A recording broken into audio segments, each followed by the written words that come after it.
So this video is going to be about holding responsibility and true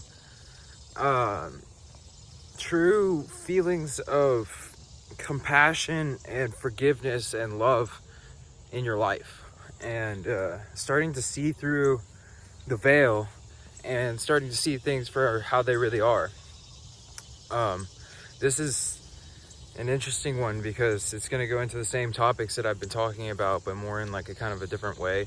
So this one's going to be more along the lines of basically how to recognize the responsibility that you hold for your own feelings, and to understand also that the feelings that you have and think and feel all project into your reality, and they're all projected externally for you, or to you. So any kind of feelings that you hold on to inside of yourself is feelings that you're holding on to for yourself. And if you think that you're projecting this onto somebody else, meaning like you think that you're holding some sort of hatred for somebody, or you're holding some sort of sadness or anything like that, you have to understand that that's a projection of your own self, and you're projecting that onto the other person. So what you're doing is you're finding these things that you don't like about yourself, and then you're going and projecting them onto other people that you see them kind of more readily than you do yourself. But the only reason that you project these negative feelings onto these people is because you haven't accepted them in yourself. And there's no separation here. So when you feel a feeling of hatred or something like that, or anger, you're actually feeling that towards yourself, because you're denying and repressing aspects of yourself, and then explicating it, or you're basically pushing it onto somebody else. And the way that this is because everybody is a projection of you in some sort of way. So everybody's projecting a portion of yourself back to you, because you are the infinite creator, and you are the source of all of this experience. So you being the source consciousness, you actually create your entire experience. And the reason why the people there are there is so that they can show you different aspects of yourself, so you can learn about yourself. But if you deny those aspects of yourself, or you try to say that that's not you, or you get upset because somebody else has wronged you in some sort of way, or that's what you feel, then the ultimate way to take responsibility for that is to understand that we are all one, and that if you hate this aspect of this other person, then you truly are hating an aspect of yourself. And if you hate an aspect of yourself, then you're not healing yourself, and you are moving back into a lower dimensional consciousness, because you have moved out of love, or you've moved out of your heart space. And the heart space is one of the easiest and best ways of kind of existing in this reality, because you end up seeing things through the eyes of forgiveness and love and compassion. So when you see these things happen in front of you, and even if it's somebody who used to trigger you a lot in the past, or if it's something that used to trigger you a lot in the past, or something like that, when you start to see it, instead of seeing it from the same like kind of eyes that are stuck in the actual experience, you can see it from the eyes of a kind of objective perspective holder. And you can understand that this is all kind of just, and this is another layer of it, is that this is all kind of just like a story that's playing out for you. And also you're kind of like you're like a kind of like an actor on the screen of the story that's playing out in our lives, and it really only has as much significance as you put to it. So if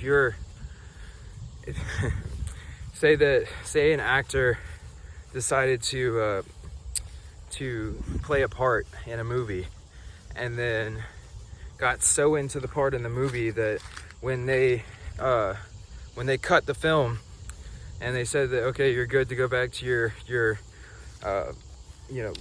dressing room or whatever, what if that person just like decided to stay in character and acted as if every single person that they talked to was that character that they were playing in the movie?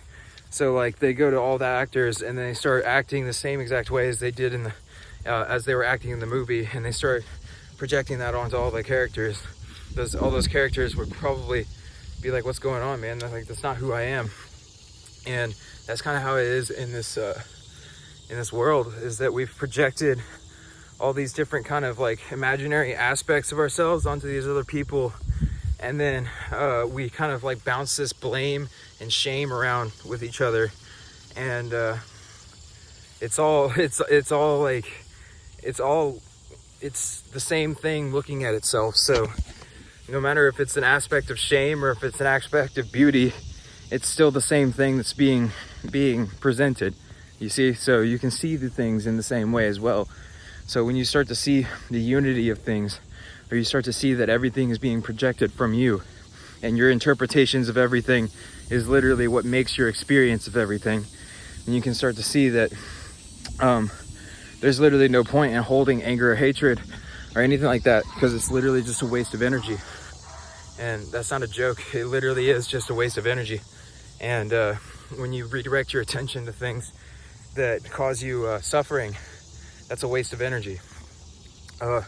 Anytime that you have a thought, feeling, or anything like that you put your attention towards, and then you feed it while it's still making, if like say you put your attention towards something and then it makes you feel bad.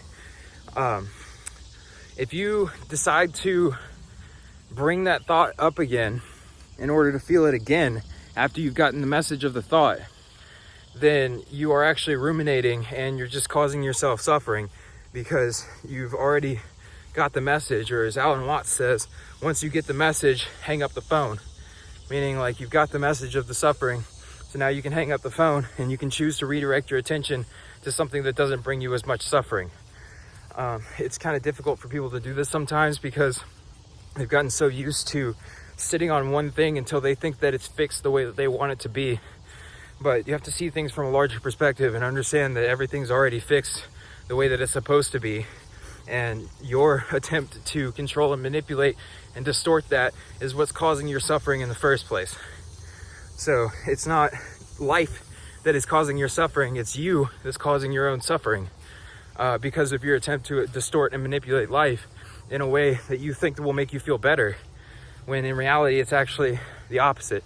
It's that life is playing you, and if you allow life to play you like an instrument, then you experience the beauty of the sound that the instrument is playing, rather than the intricacies of learning how to play the instrument, because the instrument already knows how to play itself. You just have to allow spirit to play the instrument through you, and then you automatically become a master at the instrument playing, because it's no longer you, it's spirit just using your body as a vessel to play that instrument. And by the instrument, I mean the instrument of your body and your mind. You are an instrument for consciousness to play through. So when that happens, you're an instrument for consciousness to play through, but also you have free will. So you can decide to cut off your connection with the source consciousness, and then you'll experience a lot of suffering and separation and feelings of anxiety and things like that because of your separation. But the whole time you were an instrument for spirit to play through. So it's just dependent on how much you want to allow your channels to open so that you can be played by spirit.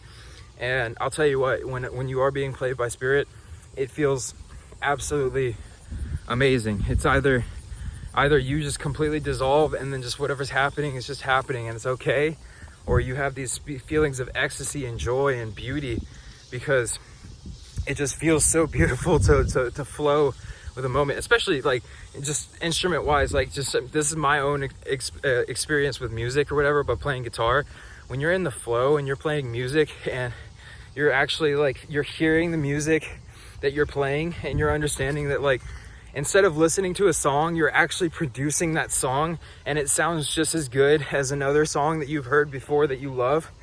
Like it makes me cry literally in the middle of playing. And a lot of times, especially when I'm singing as well, singing is even bigger, where I'll sing and then the note will resonate so much that I'll just start to weep. And it's just so beautiful because